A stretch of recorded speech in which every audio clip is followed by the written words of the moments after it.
friends, welcome to my channel Kishala Easy Way to Learn. ইংরেজিতে এমন কিছু কিছু ওয়ার্ড আছে যেগুলো নিয়ে স্টুডেন্টদের মধ্যে কনফিউশন অনেক বেশি হয়। আজকে আমি সেই রকমই কয়েকটা ওয়ার্ড সম্পর্কে তোমাদের ধারণা দেব।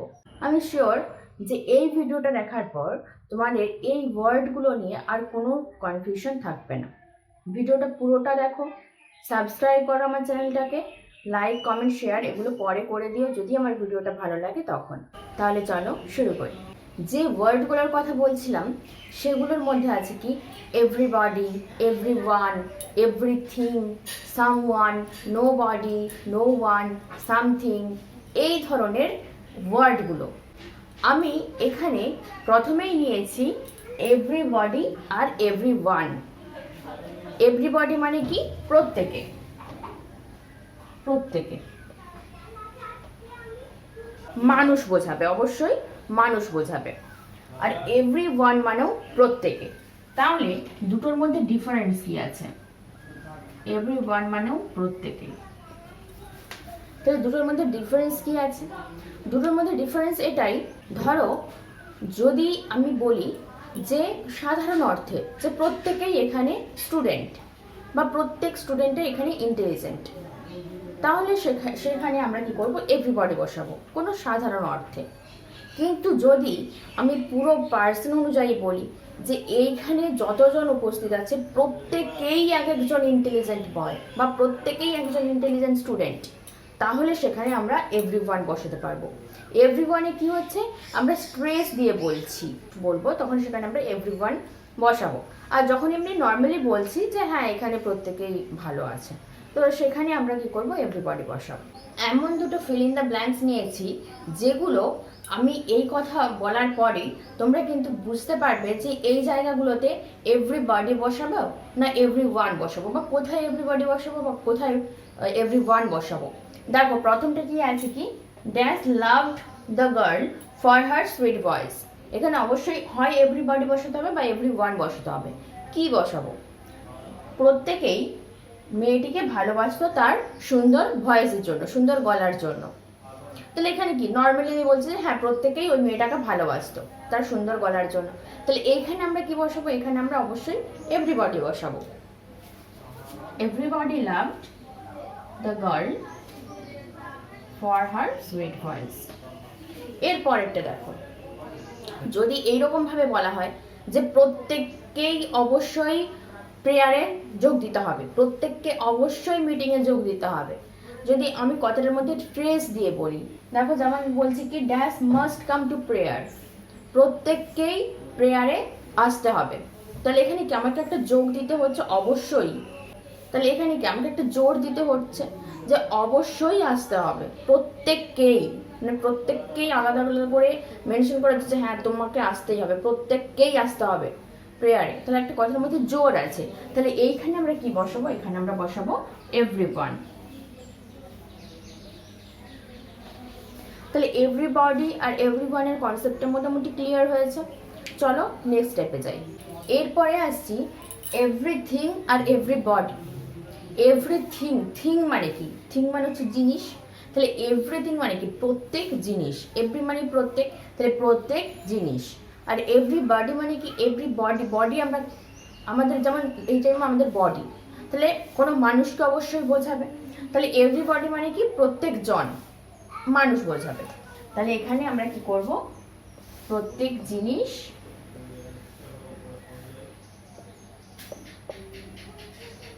আর এভরিবডি মানে হচ্ছে প্রত্যেকজন বা প্রত্যেকেই বলতে পারি আমরা, প্রত্যেকে। এখানে আমি দুটো সেন্টেন্স নিয়েছি একই রকম ভাবে, আগের মতনই ফিল ইন দ্য ব্ল্যাঙ্কস নিয়েছি। তোমরাই বলো যে এইখানে কি কি বসবে, কোথায় এভরিথিং বসবে আর কোথায় এভরিবডি বসবে। প্রথমটা হচ্ছে কি dash in nature is nice, প্রকৃতিতে প্রত্যেকটা জিনিসই সুন্দর। তাহলে এই যে বলছি প্রকৃতিতে প্রত্যেকটা জিনিসই সুন্দর, তাহলে প্রত্যেকটা জিনিস, প্রত্যেকজন, প্রত্যেক মানুষ সুন্দর কিন্তু আমরা বলতে পারি না। প্রকৃতিতে প্রত্যেক মানুষ সুন্দর, everybody is in nature is nice, এই কথাটা আমরা কখনোই বলতে পারি না, কারণ সব মানুষ সমান না। কিন্তু প্রকৃতিতে যা কিছু আছে, গাছপালা, পাহাড় পর্বত, সমুদ্র, নদী, যা কিছু প্রকৃতির জিনিস সেগুলো কিন্তু সবই সুন্দর। তাহলে আমরা এখানে কি বসাবো? অবশ্যই এভরিথিং বসাবো।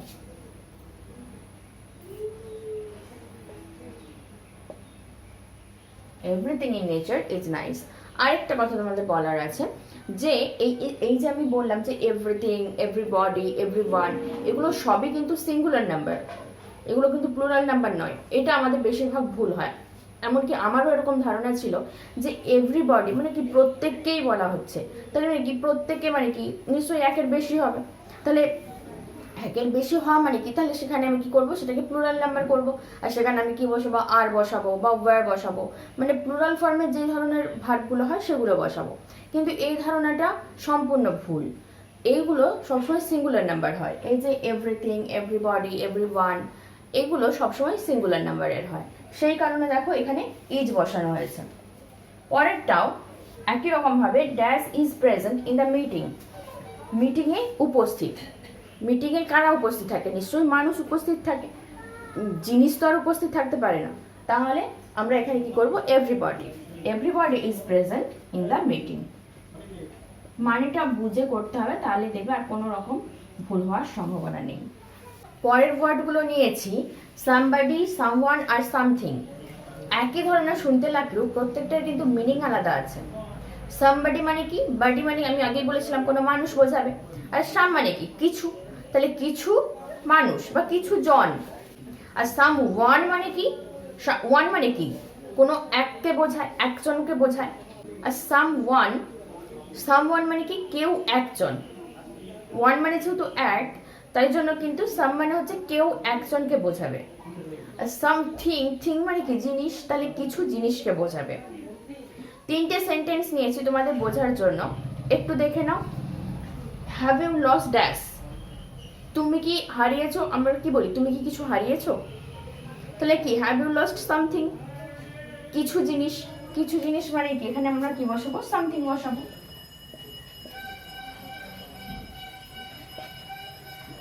Have you lost something. বা ধরো কোনো মেলাতে গেছো এবং তুমি যার সাথে গেছো তাকে তুমি হারিয়ে ফেলেছো। তখন ধরো তোমার কেউ পরিচিত তোমার সাথে, তোমার মানে তুমি তাকে খুঁজছো, আর সেই সময় কেউ পরিচিত তোমার সেখানে এলো।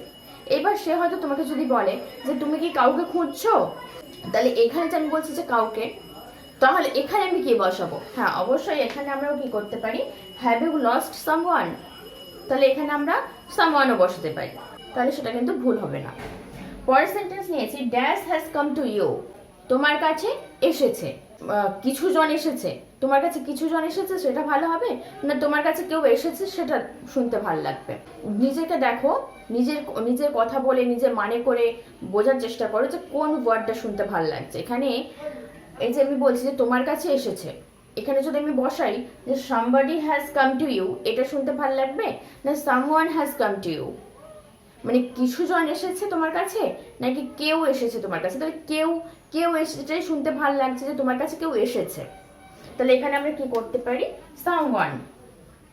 someone has come to you। পরেরটা আছে dash in the class is ডাল, এই ক্লাসের মধ্যে যারা আছে তাদের মধ্যে কিছুজন বোকা বা কিছু জনের বুদ্ধি নেই, তাহলে এখানে আমরা কি বসাবো, এই যে বলছি কিছু জন বা কতগুলো স্টুডেন্ট, এই যে মানে কিছু একটা প্রসঙ্গ আসছে, তাহলে এইখানে আমরা বসাবো কি somebody in this class is dull, এই ক্লাসে কিছু জন আছে তাদের বুদ্ধি।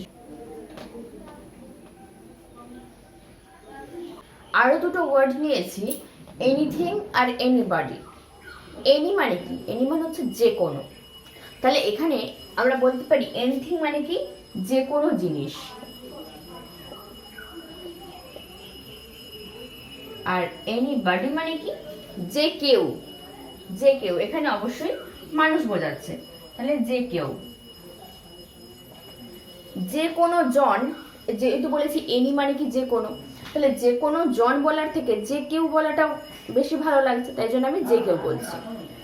দুটো সেন্টেন্স নিয়েছি dash can join the meeting, মিটিংয়ে যোগদান করতে পারে যে কেউ। এনিথিং মানে যেহেতু বলেছিলাম যে কোনো জিনিস, মিটিংয়ে তো যে কোনো জিনিস কখনো প্রেজেন্ট হতে পারে না, নিশ্চয়ই যে কেউই হবে, তাহলে কোনো মানুষই হবে, তাহলে এখানে আমরা কি বসাবো, anybody can join the meeting. পরের সেন্টেন্স নিয়েছি you can pick up dash, তুমি তুলতে পারো কি, নিশ্চয়ই আমি এখানে মানুষ তোলার কথা বলছি না, কিছু জিনিস তোলার কথা বলছি, বা যে কোনো জিনিস তোলার কথা বলছি। তাহলে you can pick up anything, তুমি এখানে যে কোনো জিনিস তুলতে পারো। তাহলে প্রত্যেকটা ওয়ার্ড সম্পর্কে আশা করি ধারণা হয়ে গেছে। এইবারে আমি কিছু এক্সারসাইজ করাচ্ছি। দেখো এইখানে আমি নিয়েছি কি, has dash found my purse, এখানে জিজ্ঞাসা চিহ্ন হবে, ইন্টারোগেটিভ চিহ্ন। তাহলে কেউ কি আমার পার্স খুঁজে পেয়েছো? আমরা এই কথাটা বলেই থাকি যে কেউ কি আমার জিনিসটা দেখেছো, বা কেউ কি আমার জিনিসটার কথা বলতে পারবে। তাহলে এখানে কি কেউ, কেউ ইংরেজি কি বলেছিলাম? এনিবডি। তাহলে has anybody found my purse?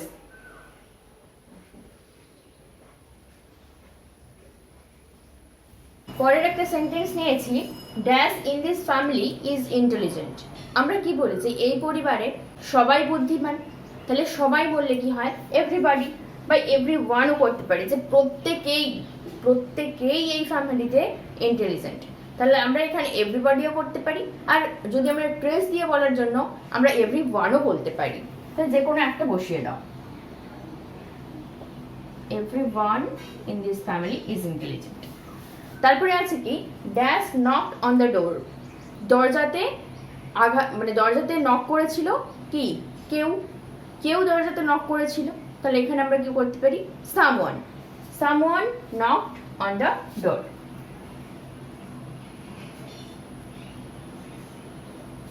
আরো তিনটে সেন্টেন্স নিলাম, I am hungry give me dash to eat, আমার খিদে পেয়েছে বা আমি ক্ষুধার্ত, আমাকে ড্যাশ খেতে দাও, আমাকে কি কিছু খেতে দাও। তাহলে এটাও আমরা প্রায় বলে থাকি যে আমাকে খিদে পেয়েছে, আমাকে কিছু খেতে দাও। তাহলে কিছু মানে কি, এখানে কিছু কি জনের কথা নিশ্চয়ই বলা হয়নি, কিছু জিনিসের কথা বলা হচ্ছে। তাহলে গিভ মি সামথিং টু ইট, এখানে হবে সামথিং।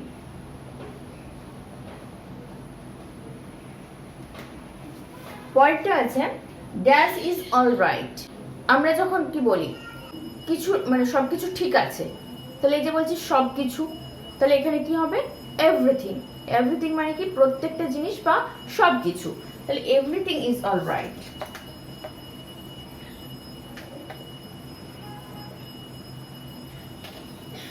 পরেরটা আছে dash loves behind his back. তাহলে কি প্রত্যেকেই হাসে তার পেছনে। তাহলে প্রত্যেকেই এখানে কিন্তু আমরা একটা ট্রেস দিয়ে বলছি যে প্রত্যেকেই ওর পেছনে হাসে। তাহলে এখানে আমরা ট্রেস দিয়ে বলছি, তাহলে এখানে আমরা কি করব, এভরিওয়ান, এখানে আমরা বসাবো কি এভরিওয়ান। তাহলে এই যে এতক্ষণ ধরে everyone, everybody, everything, something, someone, somebody, anything, anybody, এগুলো যে বললাম, এগুলোর কনসেপ্ট আশা করি ক্লিয়ার হয়ে গেছে। চলো আবার আরো একটা ওয়ার্ড আমরা শিখে নিই, নোবডি অ্যান্ড নাথিং। নোবডি মানে কি, মানে কেউ না, নোবডি মানে কেউ না, আর নাথিং মানে কি, নো থিং মানে কোনো জিনিসই না। তাহলে কি বললাম, যে নোবডি মানে হচ্ছে কেউ না, আর নাথিং মানে হচ্ছে কিছু জিনিসই না বা কিছুই না। ভালো কথা আমরা বলতে পারি কিছুই না। ড্যাশ স্টেজ অ্যাট হোম, আমরা এরকম বলি যে বাড়িতে কেউ নেই। তাহলে কি কেউ নেই মানে কি, কোনো মানুষকে বোঝাচ্ছে বাড়িতে কেউ নেই। Nobody stage at home, nobody stage মানে বাড়িতে কেউ নেই। এটা কিন্তু একটা নাবাচক ওয়ার্ড, নেগেটিভ ওয়ার্ড। এইটা বসে না মানে নাথিং বলো আর নোবডি বলো, দুটোই যখন কোনো সেন্টেন্সে বসানো হয় তাহলে সেখানে সেই সেন্টেন্সটা কিন্তু নেগেটিভ সেন্টেন্স হয়ে যায়। পরেরটা হচ্ছে she had dash to do, তার কিছুই করার ছিল না। তাহলে তার কিছুই করার ছিল না, এটা কি নাথিং। এই যে বলছি কিছুই না, তাহলে she had nothing to do. যদি আমার ভিডিওটি এই অবধি দেখে থাকো তাহলে আশা করি আজকের টপিক নিয়ে কারো কোনো সমস্যা থাকবে না। যদি ভিডিওটি ভালো লেগে থাকে তাহলে এখন লাইক, কমেন্ট, শেয়ার করে দাও, এবং যদি আগে সাবস্ক্রাইব না করে থাকো আমার চ্যানেলটিকে তাহলে সাবস্ক্রাইব করে দাও, আর পাশে থাকা বেল আইকনটি প্রেস করে দাও